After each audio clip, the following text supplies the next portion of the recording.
नमस्कार दोस्तों, आपका मेरे चैनल में फिर से स्वागत है। दोस्तों, आज मैं इस वीडियो में आपको बताने वाली हूँ कि कोकोपीट हम घर में कैसे तैयार कर सकते हैं। अगर कोकोपीट किसी को आता नहीं है बनाना, तो इस वीडियो के ज़रिए आप जान सकते हैं कि घर में कोकोपीट किस तरीके से बनाया जा सकता है और उसको किस तरीके से इस्तेमाल किया जा सकता है। जो बिगिनर्स होते हैं उनको कोकोपीट का इस्तेमाल करना नहीं आता है, और कुछ तो भूल चूक में कोकोपीट को डायरेक्ट इस्तेमाल करते हैं, जिसकी वजह से पौधों को बहुत ज़्यादा नुकसान हो जाता है। क्योंकि ऐसा होता है, कुछ वीडियोस देखते हैं, प्रॉपर पूरी वीडियो नहीं देखते हैं, आधा अधूरा वीडियो देखते हैं, तो उन्हें पूरी जानकारी नहीं मिल पाती है, जिसकी वजह से प्लांट जो है ख़राब होते हैं। तो कोकोपीट किस तरीके से डिकम्पोज किया जाता है, किस तरीके से कच्चा होता है, किस तरीके से उसके फॉर्म को चेंज किया जा सकता है, और किस तरीके से उसका कलर बिल्कुल हम चेंज हो जाता है, ऐसे क्या कारण होते हैं, और किस कंडीशन में कोकोपीट को इस्तेमाल किया जा सकता है। बागवानी करने का बहुत आसान तरीका है। अगर कोकोपीट को इस्तेमाल करना चाहते हैं तो उसका इस्तेमाल करने का सही तरीका आपको पता होना चाहिए, तभी आप कोकोपीट का इस्तेमाल अपने बगीचे में कर सकते हैं। कोकोपीट का इस्तेमाल कई तरीकों से किया जाता है, जैसे मिट्टी को हल्का बनाने के लिए, या फिर मिट्टी की जो वाटर होल्डिंग कैपेसिटी है उसको सही करने के लिए। मैंने ये घर में कोकोपीट तैयार किया है, बिल्कुल एकदम फ्रेश। फ्रेश कैसे किया जा सकता है? देखिए, आपने सूखे हुए नारियल का तो बहुत ही ज़्यादा कोकोपीट बनाया होगा, कुछ ने बनाया है, कुछ ने नहीं बनाया, लेकिन मैं इस वीडियो में आपको जो हरा नारियल होता है, यानी जो पानी पीने वाला नारियल होता है, उससे कोकोपीट बनाना बताऊंगी। वो भी एकदम बहुत आसान तरीके से, कहीं पे भी जाने की ज़रूरत नहीं होगी। वो घर में ही आप जब भी टाइम मिलेगा तभी आप काम कर सकते हैं। जब हम बगीचे में काम करते हैं तो हमें बहुत ज़्यादा मोटिवेशन मिलता है, और अकेलापन भी काफ़ी हद तक दूर हो जाता है। कोकोपीट जब इस फॉर्म में आ जाता है तो इस फॉर्म में ये इस्तेमाल करने लायक हो जाता है। अब ये इस फॉर्म में आएगा कैसे, तो ये मैं आगे आपको वीडियो में जानकारी दूंगी। इसके बहुत सारे फायदे होते हैं। जो कोकोपीट होता है, देखिए, उसमें कोई पोषक तत्व नहीं होते हैं। बहुत से लोगों को गलतफहमी है कि इसमें पोषक तत्व होते हैं। कोई पोषक तत्व इसमें नहीं होता है। ये केवल मिट्टी को हल्का बनाने, वाटर होल्डिंग कैपेसिटी के लिए किया जाता है। जो छत पे बागवानी करते हैं मिट्टी को हल्का बनाने के लिए, जैसे आधा कोकोपीट हो गया, आधा मिट्टी हो गया, तो उसके साथ मिलाकर जो है पौधों को लगा सकते हैं। इसको जब मिट्टी में हम मिलाते हैं तो मिट्टी में जल्दी जो मिट्टी सूख जाती है, कोकोपीट डालने से मिट्टी जल्दी नहीं सूखती है, और हवा का आना जाना जो है कोकोपीट के डालने से बना रहता है। अब ये सूखा नारियल है, सूखे नारियल से बहुत आसानी से कोकोपीट बन जाता है। या तो आप मिक्सी में बनाइए, या फिर हल्का सा रब करके बना सकते हैं। मेरे चैनल पर आप जाकर देख सकते हैं, मैंने कई तरीकों से कोकोपीट बनाकर बताया हुआ है। लेकिन इस वीडियो में मैं कच्चे नारियल से आपको कोकोपीट बनाना आगे बताऊंगी। ये सूखा नारियल था, इस तरीके से आप इसके छिलके अलग कर लीजिए। कट करके कोको चिप्स भी बनाया जा सकता है। डायरेक्टली आप इसको नीचे मिट्टी में जो ड्रेनेज होल है उनको कवर करने के लिए इस्तेमाल किया जा सकता है। जब ये पूरी तरीके से डिकम्पोज हो जाए तो आप मिट्टी, राइस हस्क या किसी भी मिट्टी के साथ मिलाकर कोकोपीट का इस्तेमाल कर सकते हैं। जब हम किसी भी प्लांट की रीपॉटिंग करते हैं, आप नर्सरी से कोई प्लांट लेकर आते हैं, वो ज़्यादातर लाल मिट्टी में लगा होता है। लाल मिट्टी में इसलिए लगा होता है, लाल मिट्टी में पोषक तत्व होते हैं, पौधा मरता नहीं है, लेकिन उसकी ग्रोथ बहुत स्लो होती है और एक समय पे बिल्कुल नहीं हो पाती है, क्योंकि जो लाल मिट्टी होती है वो बहुत ज़्यादा ठोस हो जाती है। लाल मिट्टी को जब हम नर्सरी से बिल्कुल लाकर और अपने गमले में ऐसे ही लगा देते हैं, ये कारण होता है कि पौधा खराब हो जाता है। हम जब लाल मिट्टी को हटा देते हैं, लाल मिट्टी को कुछ फेंक भी देते हैं, फेंकना भी नहीं चाहिए। आप इस मिट्टी को दोबारा से इस्तेमाल भी कर सकते हैं। जैसे ये लाल मिट्टी है, आपने पौधा कोई निकाला, नर्सरी से लेकर आए, इसकी जो ये लाल मिट्टी है, इस लाल मिट्टी के साथ अगर आप कोकोपीट मिला देंगे, 20% कोकोपीट मिला दीजिए, और उसके बाद इसको लगा दीजिए। इसमें क्या होगा, एक तो वाटर होल्डिंग कैपेसिटी हो जाएगी, हवा का आना जाना बना रहेगा, प्लांट हेल्दी रहेगा, जल्दी जल्दी पानी देने की ज़रूरत नहीं होती है। ये फायदा कोकोपीट का होता है। अगर आप ये उम्मीद करते हैं कि कोकोपीट में कोई ऐसा पोषक तत्व है जिससे हमारे प्लांट्स काफ़ी हेल्दी होंगे या फ्लावरिंग होंगे, ये आपकी बहुत बड़ी गलती हो जाती है। ऐसा इसमें नहीं होता है। ठीक है, जब हम किसी भी प्लांट को इसके साथ रिपोर्ट करते हैं तो उसमें पोषक तत्व का होना भी ज़रूरी होता है। राइस हस्क वाटर होल्ड नहीं करता है, लेकिन मिट्टी को नम और हल्का बनाकर रखता है। उसके साथ आप कोकोपीट मिला दीजिए, दोनों का कंपेयर बहुत अच्छा होता है। कोकोपीट और राइस हस्क दोनों को मिलाकर और थोड़ा सा उसमें खाद अगर मिला दोगे तो उसमें भी पौधे बहुत अच्छे से सरवाइव करते हैं। ये एक बहुत अच्छा ऑप्शन है। राइस हस्क को भी डायरेक्टली अप्लाई आप पौधे पे नहीं कर सकते, मिट्टी में नहीं कर सकते। अगर आपको जानना है तो मुझे ज़रूर बताइएगा, मैं आपको राइस हस्क का इस्तेमाल करना भी बताऊंगी। हल्का सा अगर आपको करना है तो मिट्टी को पहले ही हल्का सा मॉइस्ट कर दीजिए और फिर कोई इसमें पौधा लगाइए, अच्छा सरवाइव करेगा। इसके बाद जब ये नारियल के छिलके, जब हम इनको थोड़ा सा रब करते हैं, जो ये बाकी बचा होता है ये कोकोपीट होता है। सूखे नारियल को इस तरीके इस्तेमाल किया जा सकता है। बाकी इसके जो बाल होते हैं ये, इनको भी इस्तेमाल किया जा सकता है। आप इस तरीके से किसी भी बास्केट में नीचे रखिए, इसको सेट कर दीजिए और कोई भी पौधा इसमें लगाइए। बहुत ही लंबे समय तक चलता है, बार बार पानी देने की ज़रूरत नहीं होती है। तो इस तरीके से आप कोई भी डीआईवाई घर में बनाते हैं या फिर आप जैसे कोकोडामा ट्रिक होती है उसमें कोकोपीट में ही पौधा लगाया जाता है। लेकिन जैसा कि मैंने आपको पहले भी वीडियो में बताया है कि इसका इस्तेमाल करने का सही तरीका जान लेना चाहिए। सबसे पहले कच्चे नारियल से कोकोपीट कैसे बनाया जा सकता है। देखिए ये कच्चा नारियल है, गर्मियों में बहुत ज़्यादा पिया जाता है, सर्दी में भी कुछ लोग पीते हैं, हेल्थ के लिए बहुत अच्छा होता है और इसे फेंक भी दिया जाता है। कुछ लोग इसी नारियल को इस्तेमाल करके कोकोपीट जो आपको मार्केट में मिलता है वो किस तरीके से मिलता है ये भी मैं आपको दिखा देती हूँ। देखिए मैंने घर में ही कोकोपीट इससे कैसे रेडी किया है। आप किसी भी टूल की हेल्प से, जैसे मेरे पास पेचकस था, इस तरीके से, क्योंकि इसमें मॉइस्चर होता है, ज़्यादा दिक्कत नहीं होती है, ये इजीली निकल जाता है।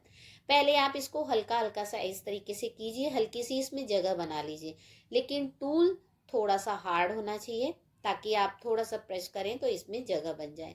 इसके बाद आप किसी भी पकड़ने वाले जैसे प्लास है या और भी कोई आपके पास टूल है तो आप उसको इस्तेमाल, आप एक कोना इस तरीके से पकड़ेंगे और प्लास से बिल्कुल इसको राउंड करेंगे, बहुत ही इजीली ये इस तरीके से बाहर निकल जाता है। ज़्यादा मेहनत इसमें नहीं होती है। हाँ, आपको ये छिलका निकालने में थोड़ी सी मेहनत लगेगी, लेकिन आपका कोकोपीट रेडी हो जाता है। क्योंकि देखिए बाहर से तो हम इस तरीके से किसी का भी नारियल उठाकर अपने घर के अंदर नहीं ला सकते हैं, लेकिन जो हम घर पे लाते हैं, जो हमारी फैमिली में यूज़ हो चुका होता है, उसको फेंकने की बजाय यही मकसद है कि उसको किस तरीके से इस्तेमाल करेंगे, वो ही मैं इस वीडियो में आपको बता रही हूँ।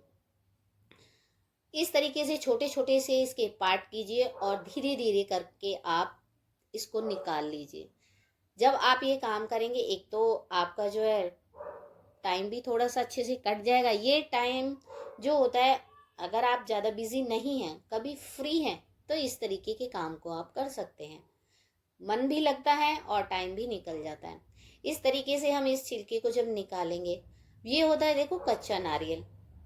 कुछ लोग इसे निकाल कर ना क्या करते हैं, मिट्टी में ऐड कर देते हैं या उसके ड्रेनेज होल को कवर करने के लिए नीचे ऐसा रख देते कि भाई है तो, लेकिन ये नहीं होना चाहिए। कच्चा नारियल डायरेक्टली इस्तेमाल करने से या कच्चा कोकोपीट जो बिल्कुल भी डिकम्पोज नहीं है, पौधे में अप्लाई करेंगे तो आपका पौधा खराब हो जाएगा।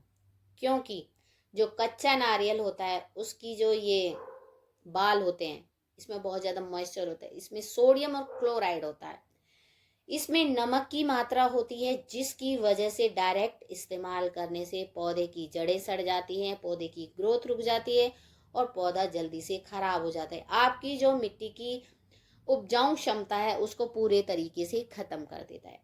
बातों ही बातों में देखिए मैंने धीरे धीरे करके इसको इस तरीके से निकाल लिया है। जब इसके सारे बाल इस तरीके से निकल जाएंगे तो अंदर का जो ये नारियल है ना, ये बिल्कुल बाहर निकल आएगा।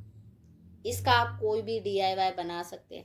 अंदर जो ये नारियल निकलेगा ना, ये कच्चा होता है, सॉफ्ट होता है, आप इसको कोई भी शेप दे सकते हैं, आप छोटा मोटा कोई भी इसका प्लांटर बना सकते हैं। मेरे चैनल पे कई ऐसी वीडियो हैं जिसका मैंने जो ये कोकोनट सेल है इसका इस्तेमाल करना भी बताया है। देखिए एक एक करके मैंने सारा जो है धीरे धीरे करके ये निकाल लिया। इसकी खोपड़ी को बिल्कुल अलग कर लिया है, क्लीन हो गया है। इसको आप साइड में रख दीजिए, लेकिन जब भी आप काम करेंगे, जब ये ताज़ा हो तभी आप कीजिएगा। अब ये जो छिलके हैं, ये जो इसके बाल हैं, हम इस तरीके से निकाल लेंगे। जैसे घर में हम किचन का काम करते हैं, जब चावल बनाते हैं ना, उसको साफ करते हैं, बस ठीक वही हमें कच्चे नारियल के साथ, जो हरा नारियल होता है उसके साथ करना। अब ये पूरा देखिए बाहर निकल आया है। इसको निकालते मेरे हाथ भी काफ़ी गीले हो गए, क्योंकि इसमें काफ़ी पानी होल्ड रहता है। एक बकेट लेंगे, बाल्टी लेंगे, कोई भी होगा, जो भी ये नारियल की छिलके हमने निकाले हैं उसको भिगो के रख दीजिए। 4 दिन, 5 दिन, हफ्ता, महीने, जो भी जितना भी आपका मन चाहे तब तक आप इसको भिगो कर रख सकते हैं। इसमें जो सोडियम और जो क्लोराइड होता है, पानी में डलने से लंबे समय तक पूरा पानी में आ जाता है। इसको बाहर निकालेंगे। बाहर निकालने के बाद किसी भी छलनी में लेंगे, इसका पानी सारा बाहर निकल जाएगा। जब इसका सारा पानी बाहर निकल जाए, अच्छी सी आपके यहाँ धूप आ रही हो, तब इसको आप धूप में सूखने के लिए छोड़ दीजिए। ज़्यादा मेहनत ना करनी पड़े, इसीलिए आप डायरेक्टली ये काम कर सकते हैं। नहीं तो आप छोटे छोटे पीसीस करके भी कर सकते हैं। दोनों ही तरीके हैं, किसी भी तरीके से आप जैसे आपको ठीक लगे वैसे कीजिए। जैसे धूप निकली, हमने ये इस तरीके से सुखा दिए।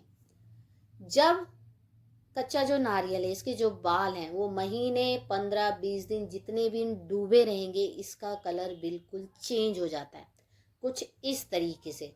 अभी ये पूरा हुआ भी नहीं है, अगर आप और इसको डिप करना चाहें तो डिप कर सकते हैं।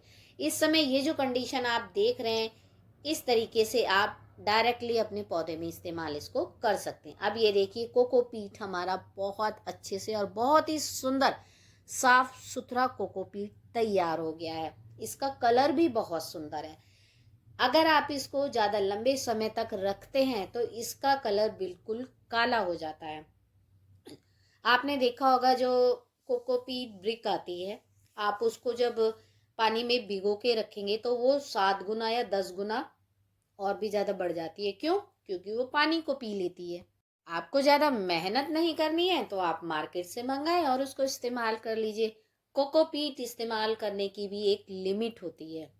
अगर उसको बार बार इस्तेमाल करेंगे तो वो पूरा एकदम मिट्टी की तरह हो जाता है, बाद में उसका कोई फ़ायदा नहीं होता, क्योंकि वो बार बार पानी में डलता है। उसके छोटे छोटे जो कण होते हैं ना, वो मिट्टी के साथ मिल जाते हैं। तो इस तरीके से आप कोकोपीट घर में बना सकते हैं।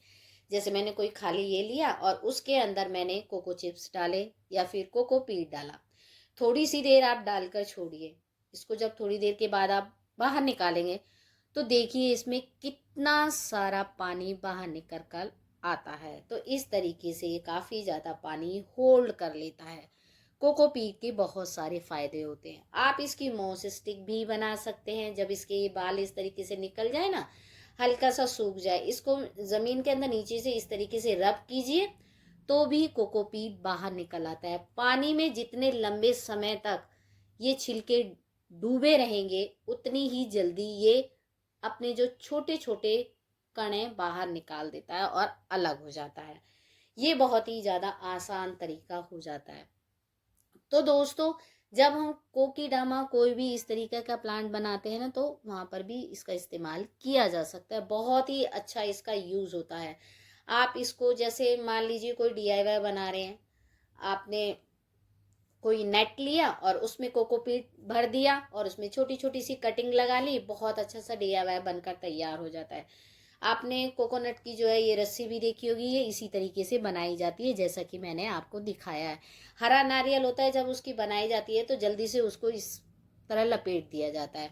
अब जैसे हमें कोई छोटे पॉट में प्लांट लगाना है तो कोकोपीट लीजिए तुरंत, बस उसमें कोई भी पौधा लगा दीजिए और पानी डाल दीजिए। इसमें वाटर होल्डिंग कैपेसिटी ज़्यादा होती है, इसीलिए आपका जो पौधा है वो लंबे समय तक आपके गार्डन में टिका रहेगा, बार बार पानी देने की ज़रूरत नहीं होगी। तो यही छोटी सी जानकारी आज मैंने आपके साथ शेयर करी है कि कच्चे नारियल से आप किस तरीके से घर में कोकोपीट तैयार कर सकते हैं। तो फिर किसी इसी तरह नई जानकारी के साथ फिर आपके साथ आऊँगी दोस्तों। अगर वीडियो अच्छा लगा हो तो लाइक शेयर और कमेंट करके मुझे ज़रूर बताइएगा। Take care.